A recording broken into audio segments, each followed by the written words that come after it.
أعوذ بالله من الشيطان الرجيم. بسم الله الرحمن الرحيم.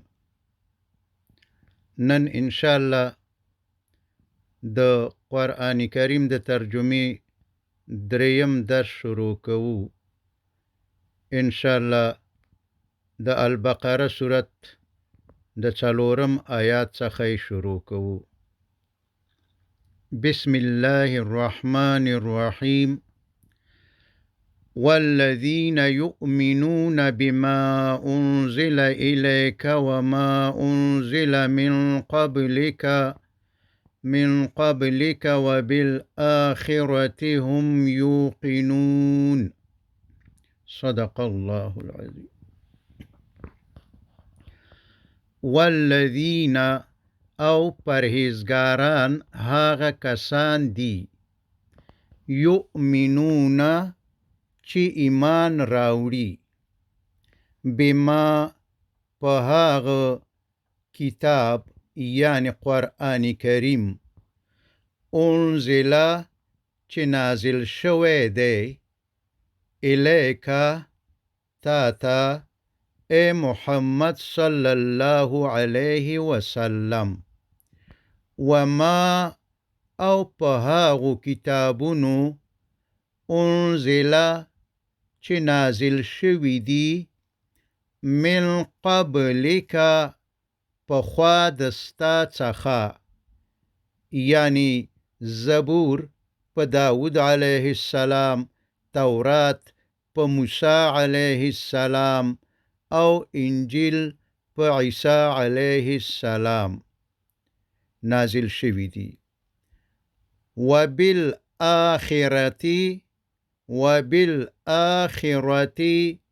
او په آخرت سره هم دوی یوقنون یقین کوي، یعنی د قیامت په ورځ حساب او کتاب او جنت او دوزخ باندې باور لري.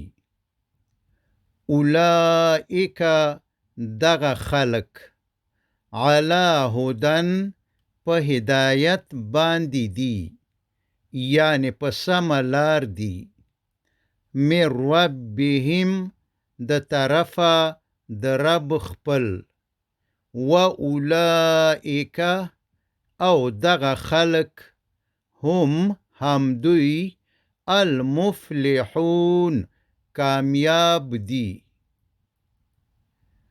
ان الذین بیشک هاغه خلق کفرو چې کافران شوی دی سواء برابر ده علیهم په دوی باندې، یعنی دوی ته یو شان ده انذرتهم که ته وویروې دوی ام یا لم تنذرهم ونه ویروې ته دوی لا یؤمنون دوی ایمان نه راوړي، یعنی که نصیحت ورته وکړي او که یې ونه کړي دوی ایمان نه راوړي.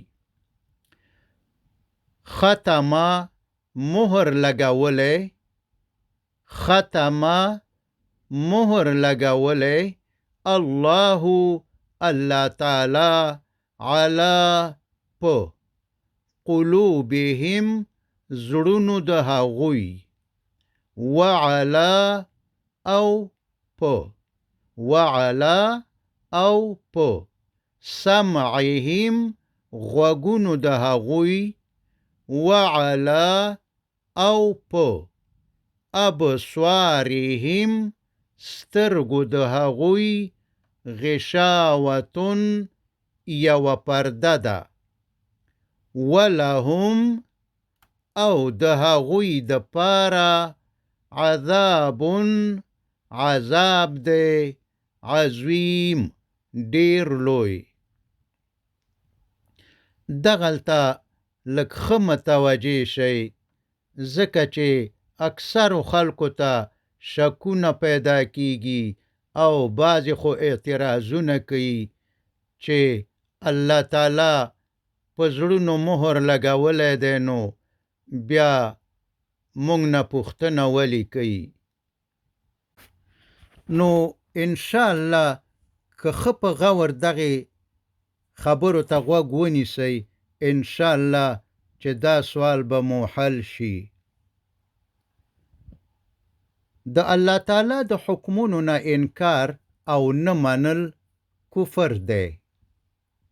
کله چې بنده د الله تعالی د حکم خلاف کار یعنی عمل وکړي، نو کفر او ګناه وکړه. چې د دې ګناه په سبب په زړه کې یو تور داغ جوړیږي، مګر که توبه وباسي نو بیرته لرې کیږي. خو که توبه ونه ویستل شي نو دا تور داغ په خپله نه لرې کیږي او پاتې کیږي. نو که بنده بیا دوباره ګناه وکړي، د مخکې په شان بیا په زړه کې بل تور داغ جوړیږي چې بیا هم د توبې په واسطه د منځه ځي. خو که توبه ونه ویستل شي، دا تور داغ هم پاتې کیږي لکه د پخوا په شان، او زړه ورو ورو سختیږي.